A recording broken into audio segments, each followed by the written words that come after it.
देखते हैं question number 58। Question number 58 में क्या बोला जा रहा है? In the sun's spectrum the Fraunhofer line are explained by. तो ये जो फ्रेनहोफर लाइन है सन स्पेक्ट्रम में, ये क्रिचॉफ लॉ में एक्सप्लेन किया गया है और इसका आंसर है क्रिचॉफ लॉ, ना कि वेन्स लॉ, ना कि न्यूटन्स लॉ, ना कि प्लैंक्स लॉ। इसमें क्या होगा? Kirchhoff law. अब देखते हैं क्वेश्चन नंबर 59। क्वेश्चन नंबर 59 में क्या बोला जा रहा है? An ideal heat engine exhausting heat at 27 degree Celsius has efficiency 25%. It takes heat at। Question में क्या बोल रहा है? क्वेश्चन बोला एक आइडियल हीट इंजन है जो एग्जॉस्ट कर रहा है अपने हीट को 27 डिग्री सेल्सियस पे और उसकी एफिशिएंसी कितनी है? 25% है। तो वो कितना हीट ले रहा है या फिर हीट ले रहा है तो कितने टेम्परेचर पे ले रहा है? तो सिंपल सा इसका समझना है। एग्जॉस्टिंग हीट मतलब इसका जो टेम्परेचर ऑफ सिंक है, जो सिंक का टेम्परेचर है, टेम्परेचर ऑफ सिंक या फिर बोल सकते हैं T2, वो दिया हुआ है 27 डिग्री सेल्सियस। ठीक है, 27 डिग्री सेल्सियस। फिर उसके बाद आता है टेम्परेचर ऑफ सोर्स, जो हम लोग को निकालना है, मतलब जिस हीट पे वो चल रहा है, टेक्स हीट, जहाँ हीट ले रहा है, तो वो निकालना है। तो इसको कुछ मान लेते हैं T1 और इफिशियंसी को इससे डिनोट करते हैं। और इफिशियंसी कितना है? 25%। तो इफिशियंसी का हम लोग फॉर्मूला पता है क्या है? Efficiency is equals to 1 minus T2 by T1, या फिर यहाँ पे अगर दिया होता Q के टर्म में तो Q2 बाई Q1। ये हीट ऑफ द सोर्स है और हीट ऑफ द सिंक। इस क्वेश्चन में एक चीज काफी ध्यान देने वाली चीज है कि यहाँ पे टेम्परेचर डिग्री सेल्सियस भी दिया है, पर यहाँ जो टेम्परेचर यूज करते हैं हम लोग इसमें यूज करते हैं केल्विन में। तो इसको पहले केल्विन में कन्वर्ट करना पड़ेगा, फिर ये T2 का आंसर रहेगा केल्विन और फिर केल्विन से सेल्सियस में कन्वर्ट करके इन चारों ऑप्शन में से कोई होगा। क्वेश्चन को इरेज कर देते हैं।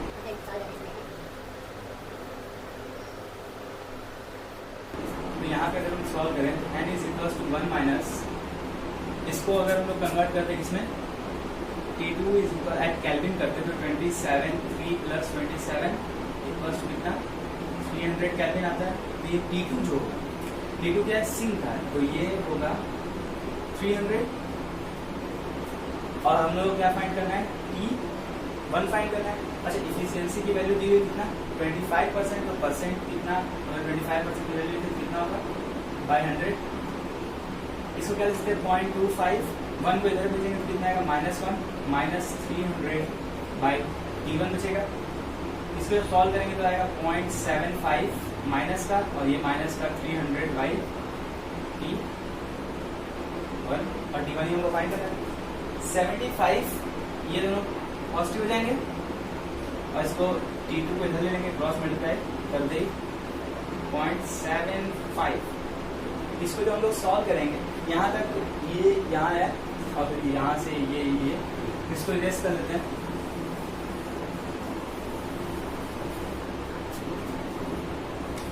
इसको जो हम लोग यहाँ पे T2 की वैल्यू निकलेगी, जो T2 की वैल्यू निकलेगी वो किसमें निकलेगी? आपकी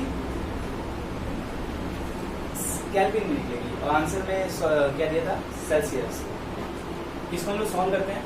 यहाँ जो पॉइंट है उसको 100 ऊपर ले जाएंगे, ये पॉइंट हट जाएगा, और ये सॉल्व करेंगे 75 जब कट होगा तो ये 400 आएगा, ये 4 टाइम्स में जाएगा, ये 400 आया। ये 400 किसमें आया? केल्विन में। इसको सिंपल से हम लोग सेल्सियस में कन्वर्ट कर देंगे तो T2 क्या होगा? 400 माइनस 273 कितना आएगा? 127 डिग्री सेल्सियस।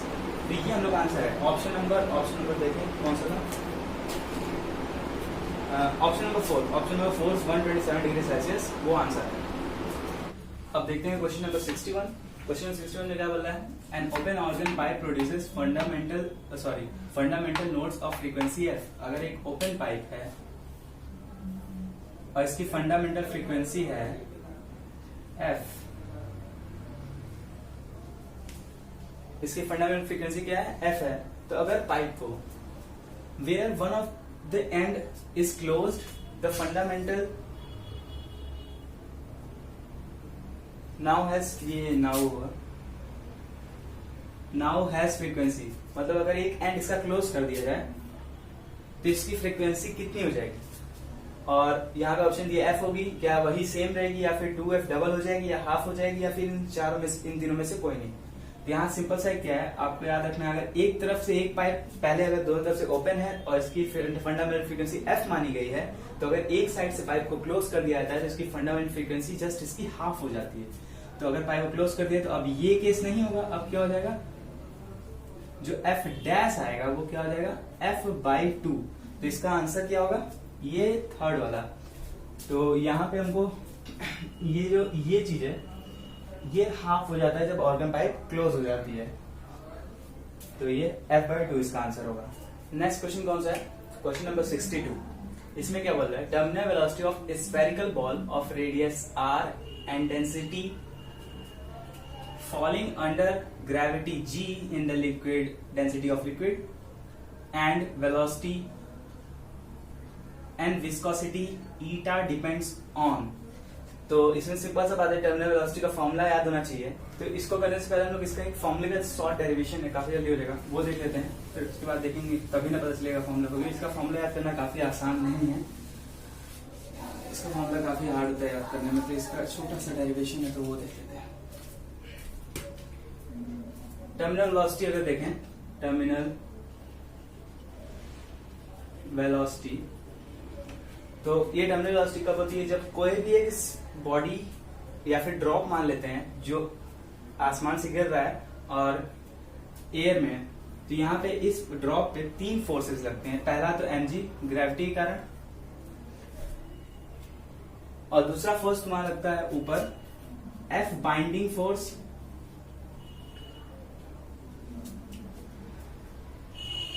और तीसरा फोर्स लगता है F विस्कस या फिर F विस्कस। तो यहाँ 3 फोर्स लगते हैं। स्टार्टिंग में तो क्या होता है, ये ड्रॉप जब कर रहा होता है तो mg इज इक्वल्स टू, यहाँ लिख लेते हैं initially, mg is greater than होता है किससे, F viscous plus F binding के। पर धीमे धीमे क्या होता है, फाइनली क्या होता है, ये एक फिक्स वेलोसिटी से फॉल करने लगता है, मतलब एक कांस्टेंट वेलोसिटी से फॉल करने लगता है। इसकी एक्सेलरेशन जो होती है वो 0 हो जाती है। जो कांस्टेंट वेलोसिटी से ये फॉल करने लगता है तो उसी को बोलते हैं टर्मिनल वेलोसिटी। तो जब कांस्टेंट वेलोसिटी से फॉलो करने लगता है तो ये इक्वल हो जाता है Fv प्लस Fv।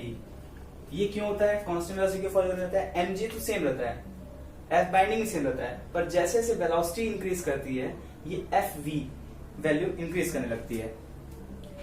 तो ये Fv की वैल्यू इंक्रीज करने लगती है, क्यों, क्योंकि F डिपेंड करता है v पे, v मतलब वेलोसिटी, टर्मिनल वेलोसिटी का फॉर्मूला क्या होता है, 6 पाई ईटा rv।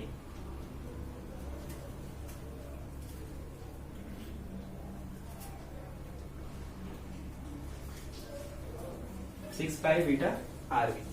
तो यहाँ पे यही है टर्मिनल वेलोसिटी। ये Fv क्या है, Fv है जब weight of the water displaced, तो यहाँ पे ये क्या होगा, वाटर का वेट, तो ये mg होगा, ये वाटर का वेट क्या होगा, density of water into volume into G, ये मास ऑफ वाटर है।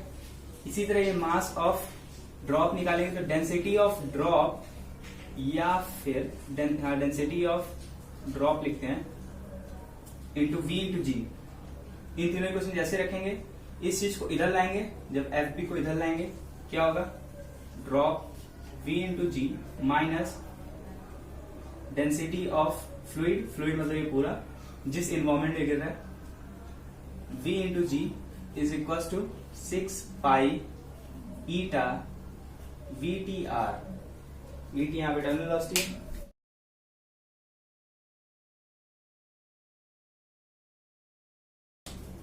यहां से क्या आ जाएगा, v drop minus v of fluid, vg common ले लेंगे और आएगा 6 pi eta V T are. इस केस में हम लोग ड्रॉप स्फेरिकल लिए हैं तो यहाँ पे वॉल्यूम क्या रखेंगे, स्फेरिकल, ये v वॉल्यूम है, डेंसिटी इंटू वॉल्यूम इंटू जी, ये मास है, मास ऑफ,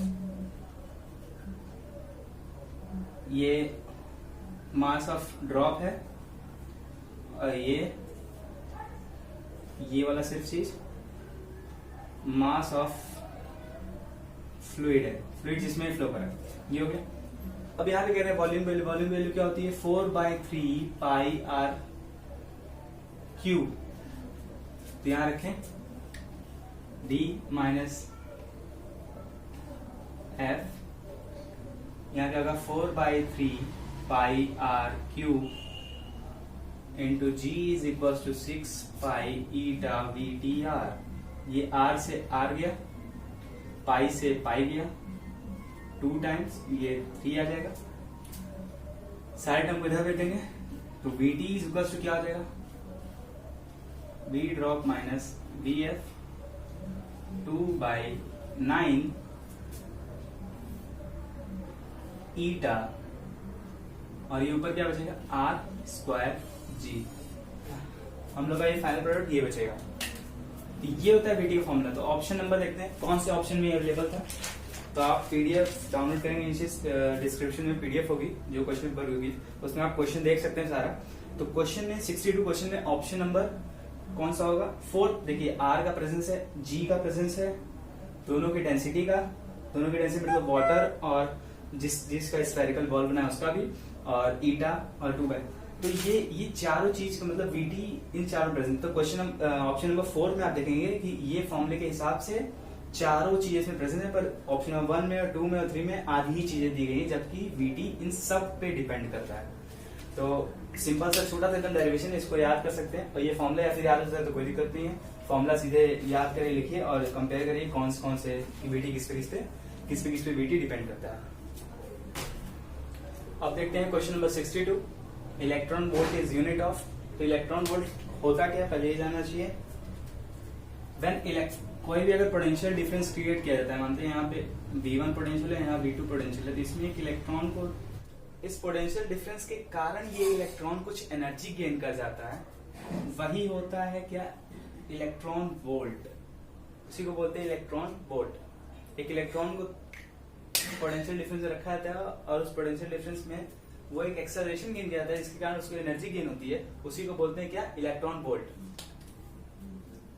तो अगर 1 पोटेंशियल डिफरेंस है तो 1 इलेक्ट्रॉन वोल्ट, 2 पोटेंशियल डिफरेंस है तो 2 इलेक्ट्रॉन वोल्ट। तो यहां से क्या पता चलता है, इलेक्ट्रॉन वोल्ट क्या है, एनर्जी की यूनिट है।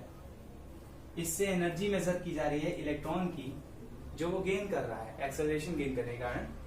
तो ये सिंपल सा आंसर इसका एनर्जी होगा। और देख लेते हैं पोटेंशियल डिफरेंस के कारण पोटेंशियल डिफरेंस की यूनिट तो वोल्ट होती है। Electric field intensity, electric field intensity की यूनिट क्या होती है, फोर्स बाय क्यू। तो ये तो नहीं होने वाला एनर्जी, और फोर्स की यूनिट तो होगी नहीं।